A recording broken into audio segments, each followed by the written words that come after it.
Palco, David Jiménez.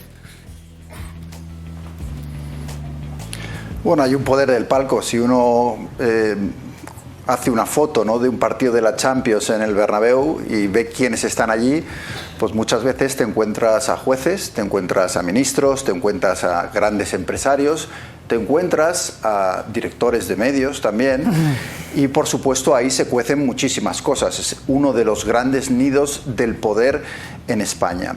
Y luego lo que hay es un gran compadreo, es decir, lo que decía antes, un intercambio de favores, ¿no?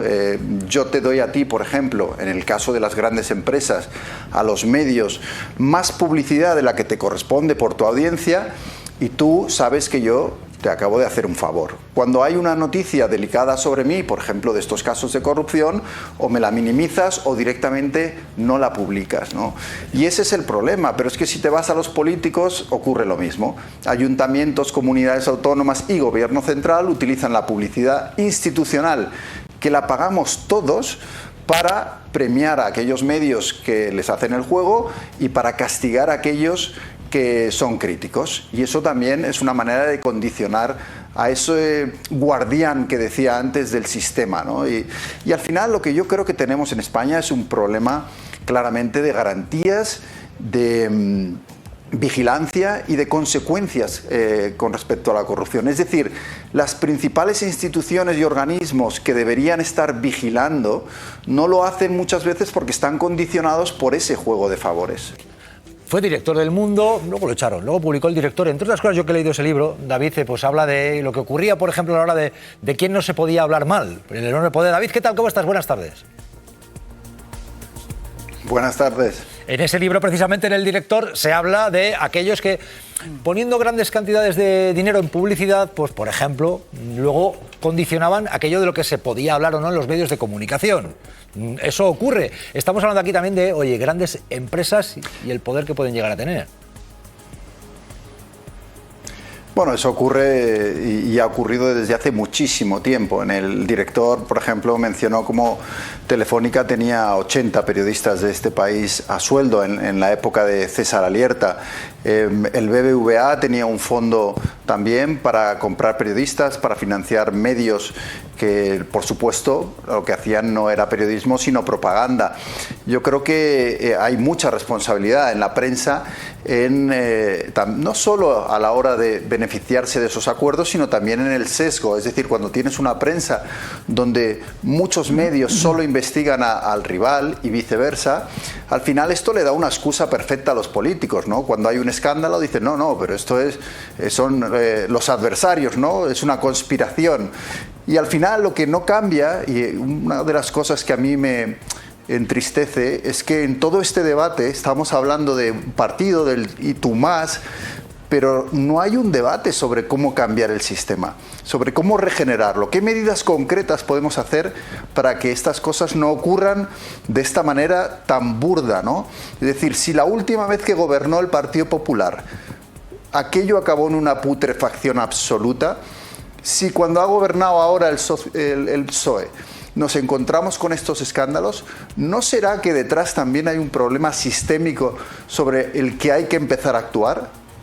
Ya, porque estábamos aquí justo en el debate, hay un momento en el que aquí se planteaba, ¿no?, que esta constructora Acciona tenía buena relación con este gobierno, ¿no?, con el otro, creo yo, pues con los dos.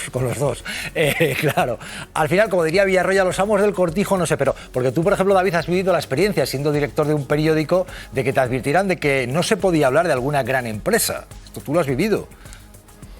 ¿Por qué sería? Bueno, sí, eso estaba en el día a día, ¿no? En Mercadona, por ejemplo, ¿no?, que aunque no ponía publicidad en el periódico, no se podía mencionar porque detrás, bajo la mesa, había unos acuerdos que, bueno, son favores, ¿no? Al final hay un sistema de favores en el que empresarios, políticos y medios de comunicación actúan de una manera que muchas veces no va en interés del público, sino en el suyo propio, ¿no? Y al final es un círculo de protección, ¿no? Los empresarios protegen a los políticos protegen a esos empresarios, los periodistas protegen a algunos de esos empresarios. y al final lo que no queda es la casa por limpiar, ¿no? Es muy importante contra la corrupción, yo creo que haya, por supuesto, jueces, fiscales independientes, pero también una prensa que vigile el sistema. De hecho, cuando uno ve un nombre de un periódico histórico en el Reino Unido, ¿no? Se llama The Guardian, el guardián. Yo creo que los periodistas somos un poco eso, ¿no? El guardián del sistema. Alertamos cuando hay abusos de poder, cuando hay corrupción. Y eso me parece que se ha ido perdiendo, ¿no? En el diario El Mundo de los años 90, pues tenía un carácter muy de denuncia de la corrupción, independientemente de a quién afectara. Hoy eso es muy extraño, ¿no? Es más un periodismo de investigación sesgado siempre hacia un lado. Y eso le da una coartada a los políticos, ¿no? Para decir, bueno, esto solo lo cuentan estos medios porque ya están sesgados en mi contra. Ahí es donde yo creo que los periodistas, los medios deberíamos reflexionar y volver a ser lo combativos que deberíamos. Es una puerta giratoria total. Aquí las grandes empresas siempre han hecho eso. Las telefónicas, los bancos, ¿no? Políticos que salen de esos lugares y saben que van a cobrar un sueldo. Si tu expectativa profesional va a mejorar en el futuro, porque sabes que una de las grandes oportunidades te la va a dar esa empresa, evidentemente, ¿qué trabajo vas a hacer contra esa empresa? ¿No? Pero es que también tenemos muchos periodistas que acaban y pasan de medios de comunicación a jefes, a gabinetes de comunicación de partidos políticos, de grandes empresas. Es decir, hay viajes en este mundo que tendrían que ser solo de ida, ¿no? Porque lo que nos encontramos a veces es que la puerta giratoria se invierte y gente que ha estado en esas situaciones y ha dado el paso a la política o a la empresa corporativa con fuertes intereses, luego vuelve al periodismo diciendo aquí no pasa nada. Mateo Balín, Ábalos dice que hay grabaciones con el presidente, dice que tiene también a los ministros, dice que son los demás los que le han engañado a él y lo han utilizado. ¿Qué está ocurriendo con esto? ¿Hay grabaciones? ¿Esto se pone serio, Mateo? Y dice algo más, Jesús. Dice que o estaría dispuesto a abrir la puerta a un pacto con la Fiscalía. Va a declarar el lunes y deja entrever que, bueno, que podría abrir la puerta a un pacto con la Fiscalía. Esto es bastante novedoso desde el punto de vista de estrategia procesal. Más novedades, Jesús. Hay un comunicado de Servinavar, un comunicado firmado por Anchón Alonso, diciendo o desmintiendo que Santos Cerdán tuviera participaciones en esta empresa, la empresa que está en el centro de la trama. Es un comunicado de hace escasos minutos. Claro, cuando dices puede haber un pacto con la Fiscalía, es decir, él está dispuesto en cierta forma a tirar de la manta, ¿o esto lo vislumbra? Efectivamente, Jesús, cuando se abre la puerta a un posible pacto con la Fiscalía, evidentemente tú tienes que reconocer los hechos, reconocer tu culpabilidad a cambio de minimizar una posible condena o la pena en una posible condena. Efectivamente, cuando llegas a un acuerdo ya estás en manos de la Fiscalía te pide que colabores, te pide que entregues pruebas, te pide tu testimonio incriminatorio y a partir de ahí, son acuerdos habituales, extrajudiciales habituales que pueden derivar después en una disminución de la pena. Mateo, vamos a ver, Ábalos está hablando con algunos periodistas, sin grabarle últimamente, pero haciéndoles llegar que tiene constancia de que en esas grabaciones está el presidente, están los ministros. Esto lleva ya en las últimas horas haciendo llegar esto. ¿Tú crees que va por ahí, que es material sensible el que puede estar ya en manos de las fuerzas de seguridad?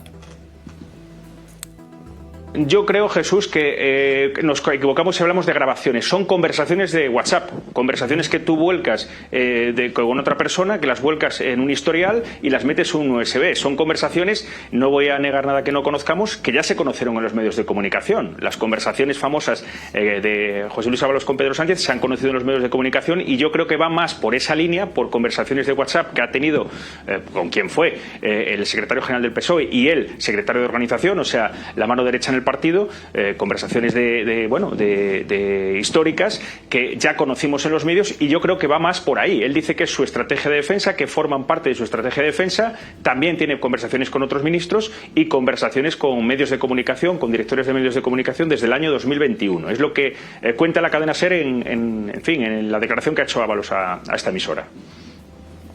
No. Fernando. Hola, Mateo. No, te iba a preguntar y explicar que creo que en el caso de Ábalos va a tener difícil el pacto, primero porque hay acusaciones y segundo porque ya hay tantos indicios de tantos delitos que se ha acumulado que desde luego es difícil que lo cuadre en menos de 2 años, que es lo que nos lleva a prisión, y la reducción de condena que podría conseguir es relativamente poco importante, si no me equivoco, ¿no? Sí. Sí, efectivamente. Además, hay una declaración de Víctor de Aldama en un medio de comunicación la semana pasada que dice que la Fiscalía, dijo, a mí me sorprendió que la Fiscalía solo iba a acordar, a pactar con él, con nadie más. A mí me llamó mucho la atención porque, bueno, después cada uno puede tener, su estrategia de decir, bueno, yo también puedo pactar con la Fiscalía. Efectivamente, como apuntas, Fernando, están las acusaciones populares que pueden, intervenir o interferir en ese pacto, negar o directamente rechazarlo. También habría que ver. Pero a mí me ha llamado mucho la atención que él se abra, como está ahora la causa, con el tema de la maniobra pública, que yo creo que ha alcanzado una dimensión la causa, se abra esta posibilidad. Yo creo que el lunes va a ser una declaración absolutamente relevante para el devenir de la causa. Bueno, veremos, vamos a ver, porque a veces esta gente de lo que dicen o lo que luego hacen no sería la primera vez que dicen, va a tirar de la manta, y luego pues se hace frío en invierno para taparse. Veremos, hay que estar muy prudentes y más con este tipo de gente. Ábalos, que hay conversaciones con el presidente, con los ministros y que están ya en manos de las fuerzas de seguridad. Ernesto, ¿qué te sugiere esto? Buenas tardes. Muy buenas tardes. No me cabe ninguna duda de que hay esas conversaciones. ¿Y qué suponen para ti que puede ocurrir? Bueno, hemos conocido los WhatsApps que ha desarrollado con Pedro Sánchez a partir del 30 de julio de 2023. Pues esos WhatsApps, en mi opinión, era más una baza para Sánchez que para lo que pretendían acabar con Sánchez, porque se demostraba que Sánchez no había cesado a Ábalos por corrupción. Y ahora, Ernesto, ¿crees que el miedo que puede haber en el gobierno, en los socios y la esperanza de la derecha es que en esas grabaciones, por una parte las de Koldo, luego las conversaciones que pudiera haber de WhatsApp de Ábalos, haya material como para esperar que caiga este gobierno? ¿Puede ocurrir? No. ¿No por qué? Porque creo que Sánchez no está involucrado en ningún caso de corrupción. Y el ambiente que hay ahora mismo, Ernesto, ¿crees que PP y Vox, especialmente Feijóo, está esperando que pueda haber algo que haga que decaiga esta legislatura? Creo que Feijóo sabe que no va a caer. ¿Y eso por qué? Que no tiene la bomba atómica. Que no la tiene, que no está en manos de Koldo ni de Ábalos. Ni que la información que dispone, porque tiene buenos contactos con los organismos de seguridad, le dan a entender que tiene la bomba atómica. El problema aquí es que el PP cree que está en enero del 96. Aquí te pillo, aquí te mato. Y quiere que convoque elección. Pedro Sánchez. Y la información que tienes es que Sánchez aguanta, o sea, que no va a convocar. Sánchez tiene el apoyo de los socios. Ese apoyo no se va a quitar. No se va a quitar a menos que haya una hecatombe. Si efectivamente aparece Pedro Sánchez como ladrón, pues evidentemente todo se va al garete. Pero supongo que en eso estamos de acuerdo todos. No hay ninguna... no hay que ser Einstein para saberlo. ¿Pero crees que eso no sale? ¿Que no va a salir? Eso no va a salir. Pedro Sánchez es honesto. Se puede haber equivocado, como ha dicho, y tiene que hacer más cosas. Tiene que tomar más medidas. Tiene que explicar por qué cesó a Ábalos en su día. Tiene que explicar por qué nombró a Cerdán cuando había rumores. Pepe Apezarena, muy brevemente, que vamos a contrarreloj, y Ekaizer, brevemente, Pepe. Simplemente, si lo que aparece en las conversaciones en los WhatsApp de Ábalos son lo que se ha conocido, me consta que en Moncloa están tranquilos, porque dicen que eso no incrimina al presidente. Bueno, pues veremos a ver. Ernesto, y nada, un titular. Vamos a ver, ¿crees que llegan días de tensión, de incertidumbre, que vamos a conocer más de lo que tiene grabado Koldo en este caso? Vamos a conocer lo que tiene grabado Koldo. Koldo es un coldarejo, es un villarejo bis. Mi titular es, y espero que no os oliviante, mi titular es: la UCO, lo que dice la UCO no es el evangelio de San Uco. Bueno, pues estaremos atentos. Ekaizer, gracias. Mateo Balín, nada, 20 segundos para preguntarte. Va a salir más y es importante de grabaciones de conversaciones. Mateo, titular y nos vamos. Bueno, las que hemos conocido, evidentemente las tiene la UCO en sus manos. Esperamos que estas sean volcadas o conocidas en días, yo diría que en semanas, pero la semana clave es el lunes y el miércoles en el Tribunal Supremo. Ser que alguien que era jefe de la UCO de la Guardia Civil acaba en Acciona, fichado por la gran constructora de Entre Canales, si hay otros casos en los que también aparece esta constructora y si siguen contratando obra pública. Como un ex jefe de la Guardia Civil de la UCO acaba siendo fichado por la gran empresa de Entre Canales. Mateo, sí, no, pasas palabra porque ahora va un informe. Podemos hablar de esto, ¿verdad? Es un tema muy delicado para el poder en España, pero vamos a hablar de esto, sí, no, sí, vale. Pues primero este informe que ha preparado nuestro compañero... No vamos a Sí, Jesús, te digo que no vamos a descubrir nada que no está escrito. En 2021, el que era jefe de la UCO, destituido por el Ministerio del Interior actual, por Fernando Grande Marlaska, por pérdida de confianza, deja su puesto en la Guardia Civil, se va de la Guardia Civil y meses después, en 2022, ficha por el Departamento de Seguridad de Acciona. Es Manuel Sánchez Corbí. Un Manuel Sánchez Corbí cuyo cese fue recurrido por su parte, por su abogado, en vía judicial, primero en la Audiencia Nacional y luego en el Tribunal Supremo. No le dieron la razón, pero él ya estaba instalado en la empresa privada, en concreto en Acciona. Y esto es que ya lo vimos en el caso Villarejo, en el caso de la Policía Nacional. Entonces los comisarios de la Policía Nacional dejaban su cargo, esto lo conocimos en el caso Villarejo, y se iban en grandes empresas, Repsol, Caixa, BBVA. Muchos comisarios acabaron como jefes de seguridad, comisarios algunos vinculados a Villarejo, en estas empresas. Y ahora lo estamos viendo también en la Guardia Civil, esta puerta giratoria, lógicamente cobrando mucho más dinero, asumiendo grandes responsabilidades, teniendo muchas competencias dentro de la empresa, realizando informes, y este es el caso de Manuel Sánchez Corbí. No es algo novedoso porque ya es conocido desde el 2021, pero sí que llama la atención porque ayer nos hacíamos esa pregunta: ¿cómo es posible que no hubiera habido registros el martes de la semana pasada en Acciona? La verdad es que lo que nos cuentan es que van a ir paso a paso la UCO. No quiere decir que Acciona nunca había habido registros en otras causas. Gloria conocerá, por ejemplo, el caso Azuz en Valencia. Ahí se entró en las oficinas de Acciona, se pidió documentación, se requirió documentación, pero ahora lo que nos dicen en la UCO es que irán poco a poco. De momento, el alto cargo de Acciona, que ya no está en la empresa, Fernando Merino, entraron en su oficina, entraron en su domicilio. De lo que salga de esas pesquisas, probablemente tomen una decisión pues en las próximas semanas o en los próximos meses con respecto a Acciona. Bueno, pero es enormemente polémico si hablamos de los presuntos corruptores, grandes empresas de este país, grandes magnates como Entre Canales, que aparecen en varios escándalos y que luego, oye, tienen la capacidad de ficharse nada más y nada menos que al ex jefe de la UCO de la Guardia Civil. El ex GEMAZ, el jefe del Estado Mayor de Defensa, acabó en Iberdrola. Es decir, tela, ¿eh? ¿Qué labores hacen allí, ¿no? En esas empresas? ¿Por qué los fichan? Sería la pregunta. Que nos tenemos que preguntar, ¿eh? Porque, por ejemplo, el GEMAZ de electricidad pues no tiene pinta de que supiera mucho. Y yo creo que este sabía de construcción, yo creo que tampoco sabe mucho de construcción. La verdad es que son elementos muy influyentes. Y luego, que a lo mejor pueden influir, y digo pueden, supuestamente, en los tiempos de la UCO. Y eso es muy importante. Muy importantes. Es que los tiempos de la UCO, claro. Bueno, yo creo que también hay que abrir ese debate, ¿no? ¿A qué te refieres con los tiempos de la UCO? Porque no sé si hay una empresa que corrompe a unos y a otros, yo empezaría investigando esa empresa, ¿no? Sería lo primero, para obtener la información base. Y luego hay cuestiones extrañas, porque han tardado 16 meses en ir a la casa de Ábalos.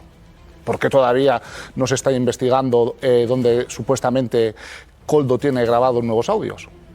Ya. Y yo creo del PP que el gobierno. ¿Cómo? Que a ver si va a caer antes Tellado que el gobierno. ¿Por qué? Hombre, porque quiero decir, al final el entorno de Koldo está situando en el foco de la noticia a Koldo, y entonces digo, a ver si al final cae antes Miguel Tellado, el número 2 de Feijóo, que el propio gobierno. ¿Pero Tellado por qué? Bueno, Tellado porque el entorno de Koldo dice que negoció con Tellado. ¿Cómo? Sí, el entorno de Koldo dice que negoció. Koldo es el que grababa. Koldo es el que grababa. El ayudante de Ábalos. El ayudante de Ábalos, el que dicen que da nombre a esta causa, aunque yo creo que la causa se debería llamar causa Acciona, pero bueno. Entonces, Koldo grababa a todo el mundo, no solo a dirigentes del PSOE. Y entonces están dejando caer que también había grabaciones a dirigentes del PP. Y entre ellos al número 2 de Alberto Núñez Feijóo. Eso también es importante, porque a lo mejor lo que nos tenemos que preguntar ¿Pero es... eso quién lo dice? El entorno de Koldo. Pero y periodistas de tribunales que aseguran que la Guardia Civil tiene también grabaciones que implican a dirigentes del Partido Popular, porque aquí solo se habla de dirigentes del Partido Socialista. Lo importante es saber cuando empezamos a hablar de empresarios, por ejemplo... Vamos a hablar, y hablamos ayer de Acciona enseguida. Por ejemplo, ya te digo como adelanto, sepan ustedes, por ejemplo, como adelanto, un ex jefe de la UCO de la Guardia Civil que acaba fichado en la constructora Acciona por cierto, que es la constructora que aparece como la principal en esta trama. Vamos a hablar de esto. Eso sí que es una puerta giratoria, ¿eh? Vamos a hablar de esto. Interesante. Pero estabas diciendo lo de las grabaciones de Koldo, que hay más, hay tomate y ojalá lo que sale. El entorno de Koldo y fuentes judiciales muy importantes señalan que estos audios no solo afectan al Partido Socialista. Y en concreto se pone en el foco del señor Tellado, que es el número 2 de Alberto Núñez Feijóo. Por tanto, ¿por qué el Partido Popular no da explicaciones? Porque si es mentira lo que está contando el entorno de Koldo y lo que se está leyendo en muchos medios, es tan fácil como decir, no, es mentira. No hemos obtenido respuesta, le hemos preguntado. Me parece muy delicado que el exjefe de la UCO, de la Guardia Civil, acabe fichado en Acciona, que ahora, pues curiosamente es una empresa que aparece en varios escándalos. Hemos visto la Púnica, ahora vemos este. Nayara, David, sí, por favor. El tema es que tanto los partidos cuando ostentan el poder son estructuras de poder y las grandes empresas de España también son grandes focos de poder estructural. Como diría Villarroya, los amos del cortijo. Los amos del cortijo. Y les da igual, unos son más susceptibles, más fáciles y son más cercanos políticamente para ser seducidos con mordidas y otros les cuesta un poquito más, pero siempre acaban encontrando alguna manzana podrida. Pero yo me quería retroceder a 1998, porque Sánchez Corbí fue condenado por torturas a Kepa Urra. Fue una persona condenada y no se le castigó, se le premió siendo el jefe de la UCO y ascendió a coronel. Y de coronel, cuando abandona y pierde la confianza de este gobierno, acaba en Acciona. Es decir, tanto a las estructuras de poder del Estado como a las estructuras del poder de las empresas les da igual que esta persona esté condenada por torturas. David, ¿de qué estamos hablando cuando hablamos de los presuntos corruptores? Y de lo que pueden hacer para ficharse al exjefe de la UCO. Voy a llevar la contraria a toda la mesa y voy a decir algo muy impopular. Debes hacerlo si opinas así. No me genera ningún problema ni ético ni moral que alguien de algún cuerpo o fuerza de seguridad del Estado acabe en una empresa privada. Yo no tengo problema. Es ¿Y que torture? Un segundo, dejadme terminar. Es algo que es totalmente legal. Ahora bien, lo que no me parece bien, y tiene sentido que alguien experto en seguridad no es que vaya a una empresa de construcción, es que va de director de seguridad a una empresa de construcción o del motivo que sea. Dejadme terminar. Lo que me parece mal es que haga algo que está mal hecho, que sea inadecuado o que meta la mano en la caja. Eso es lo que hay que condenar. Y ahí el problema lo tenemos como Estado, no como empresas privadas únicamente. Como Estado, que no somos capaces de dotarnos de mecanismos, dotarnos de mecanismos adecuados que prohíban la corrupción. Hoy sale un informe de la OCDE. 38 países analizados, 5 no tienen un plan anticorrupción. España es uno de ellos. Hay mucho trabajo por hacer. Pues hombre, pues yo creo que por una parte estás diciendo lo que estás diciendo, pero por otro, igual para luchar, por ejemplo, contra la corrupción habría que controlar determinadas puertas giratorias. Claro que sí, desde una perspectiva legal, pero si es legal... contrata a la empresa sin ningún conocimiento específico para las tareas. ¿En materia de seguridad? Perdona. Tengo mis dudas. Igual que la Comunidad de Madrid, la señora Ayuso ha contratado al señor Tengo mis dudas que una empresa del motivo que sea es que es lo mismo. Son grandes núcleos de poder, sean políticos como Ayuso y la Comunidad de Madrid o en este caso las grandes empresas. Son puertas giratorias. Pero parece, Gloria... Y entonces el problema es que esas cosas, cuando uno sale de una tarea, tiene que estar inhabilitado para irse a una empresa pública por lo menos en el plazo de 10 años. Igual no tanto de los presuntos corruptores, y menos se actúa. Quizás, digo yo, pero vamos a ver, verifica, María Navarro. En Acciona ahora mismo aparece en este escándalo como la principal beneficiaria, pero ¿sigue este ex jefe de la UCO trabajando en Acciona ahora mismo? Verificamos, María, buenas tardes. Buenas tardes. Pues la respuesta es que sí, nos lo ha confirmado a Verifica RTV la propia empresa. Manuel Sánchez Corbí sigue trabajando en esta empresa, en concreto como responsable de organizar el servicio de seguridad internacional de la compañía y también dentro de la dirección de seguridad. Manuel Sánchez Corbí se incorporó a Acciona en el año 2021 después de dejar el servicio activo de la Guardia Civil tras 35 años y el coronel dirigió la UCO, la Unidad Central Operativa, de 2015 a 2018, año en el que fue cesado por el ministro Grande Marlaska. Bueno, pues este es el panorama que tenemos ahora mismo. Un ingrediente más, el presidente de la patronal COE. Recordamos que no le sabía bien que se hablara de las empresas, es decir, de los presuntos corruptores. Garamendi, presidente de la patronal. No, y los corruptores son las empresas. ¿Cómo? Yo no lo admito. Porque el que corrompe es el que tiene el poder. No es tengo dinero y te corrompo, sino es... Si no me das dinero, no te doy. Es increíble, ¿no? La desvergüenza que suponen estas palabras. ¿Cómo que el que corrompe, que el que paga, independientemente de si haya un partido u otro, puede salirse siempre por libre? Es decir, lo que pasa es que el foco siempre se pone en lo fácil, que es en el político. Hombre. Sí, claro, porque hablar de empresarios tiene su coste. Claro. Y eso no es fácil. Es decir, es mucho más fácil para un periódico decir que hay un político corrupto que decir este empresario corrompe. Digo y yo que igual les indican que cuando hubo el registro había más dispositivos de los 37 que se llevaron, si no me equivoco, y que los que no contenían información relevante se dejaban en la casa de Ábalos. Por tanto, lo que hay que preguntarse es ¿qué llevaría ese pendrive para que lo viera más delicado que los 37 que la UCO sí que se llevó? La información que está por salir seguro que es devastadora. Gloria, es muy revelador esto de cómo la chica intenta sacar ese material delante de la Guardia Civil diciendo que va a pasear al perro. Yo es que como últimamente... Utilizó a esa mujer, Ábalos. Claro, yo últimamente es que soy muy mal pensada. Y yo a Ábalos no he pensado nunca que sea tonto. Entonces me cuesta creer que intentó delante de la UCO meter a una joven con un pantalón ceñido, un aparato, pensando que la UCO no lo iba a ver. A mí no sé lo que tendrá, pero que seguramente esto está ahí para decir, miren ustedes esto que tengo y que préstenle especial atención. Bueno, y si va a la desesperada, Gloria, cuidado, yo con Jesús Pero a la desesperada después a ver, para tanto empezar, yo te voy a decir tiempo. cuál es mi forma de pensar. A mí alguien que se corrompe muy listo no me parece. Porque yo solamente por no dormir tranquilo, yo no lo haría. Eso, pero de lo que estamos hablando ahora mismo, Manuel Rico, ¿qué tal?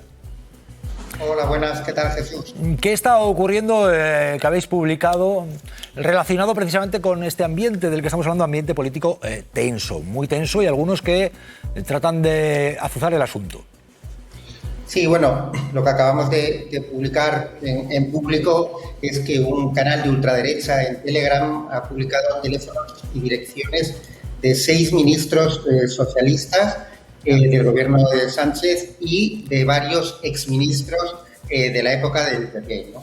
Hemos comprobado que los teléfonos son ciertos, también correctos, también en algunos casos direcciones de donde viven. Y bueno, yo creo que es un hecho pues muy grave y, como tú comentabas, ¿no?, en un clima pues que es realmente de enfrentamiento, pero en estos casos de odio y una violación, obviamente, de datos personales. Recordemos que hay un fiscal general al que, en un procedimiento más que dudoso, por cierto, se le ha procesado. Bueno, pues aquí estamos hablando de teléfonos, datos personales de 6 ministros socialistas y algún exministro del PP. Manuel, ¿pero en qué contexto se publican esos datos personales? Es decir, dices es un canal de la extrema derecha. Supongo que, claro, no sé si añaden ya incluso decir lo que habría que hacer o lo que se podría hacer. Ya solo con dejarlo ahí es evidente lo que se puede hacer, pero ¿hay además algún llamamiento a hacer algo? No hay ningún llamamiento, pero bueno, es obvio que el planteamiento no es que les manden flores y cajas de bombones, ¿no? Quiero decir que cuando desde determinados ámbitos se señala, bueno, pues luego vemos lo que ocurre con agitadores y bueno, quiero decir que la idea está clara, pero son simplemente nombres con los datos de teléfono, con DNIs también, y en algunos casos con dirección postal, vamos, su domicilio, pero son unos nombres detrás de los otros. No hay ningún llamamiento, pero como bien comentabas, yo creo que no es necesario, ¿no? Bueno, Manuel, es curioso esto porque hay mucha gente que quizás es ajena a lo que se mueve en el entorno de las redes o el entorno, por ejemplo, de canales de Telegram, donde hay un hervidero de gente que se relaciona, por ejemplo, esos ámbitos de la extrema derecha, donde se hacen llamamientos, se difunden bulos. Ese hervidero en el que dices tú han publicado datos personalísimos de ministros, de gente también relacionada, dices, entonces sería PSOE y PP. Sí, hay 6 ministros socialistas, la presidenta, y luego hay también datos de algún ministro, exministro, tanto del gobierno de Aznar como del gobierno de Rajoy. En concreto hay 4 nombres de dirigentes, exdirigentes del PP, y efectivamente son datos absolutamente personales y protegidos, que deberían estar protegidos, como los números de teléfono, direcciones o DNIs. Bueno, pido opiniones. Vamos a ver, Gloria.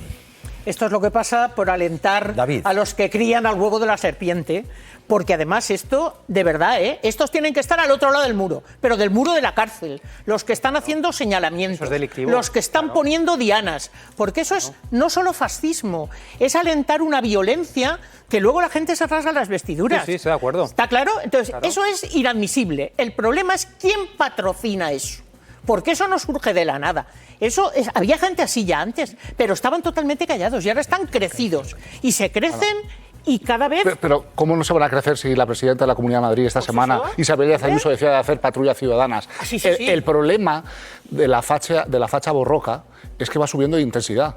Y empiezan pintando la sede del Partido Socialista y un día va a acabar en una desgracia. ¿Crees que cae, que aguanta hasta 2027 o que va a haber una solución intermedia en el sentido de que puede haber elecciones, quién sabe si en el año que viene o a finales? Ese dato te pido, conciso, Ernesto, que la calidad no es la mejor. Cuéntanos. Yo creo que el gobierno y Pedro Sánchez aguantan. Aguantan. ¿Hasta cuándo? Bueno, eso dependerá de los próximos, de la próxima jugada de Coldarejo, como yo llamo a Coldo García, que se ha convertido en un Villarejo moderno, y dependerá de eso. Pero yo creo que si él consigue llegar a septiembre, al nuevo periodo de sesiones, me refiero a Pedro Sánchez, los grupos parlamentarios le van a seguir. Esto no va a ser, no es como en el 95 con Felipe González, donde una enmienda de la totalidad llevó al presidente de gobierno Felipe González a convocar elecciones anticipadas. Ernesto, cuando hablas de Coldarejo, estás diciendo Coldo tiene grabados a políticos, a políticas, a mucha gente. ¿Tiene Coldo? Ministro.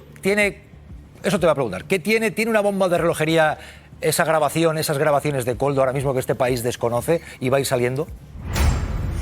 Yo no creo que tenga una bomba atómica.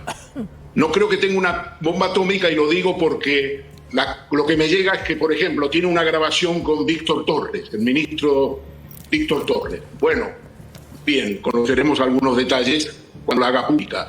Pero no creo que tenga la bomba atómica. Creo que la ansiedad del PP por hacer que caiga ya Pedro Sánchez, como lo demuestra Isabel Díaz Ayuso en su arenga a su grupo en la Asamblea de Madrid, dice que ya está terminado, que quedan unos meses desagradables, pero esta ansiedad me lleva a mí a la conclusión de que también ellos saben que no tienen la bomba atómica y quieren precipitar la caída de Sánchez. Ahora, aquí te pillo y aquí te mato.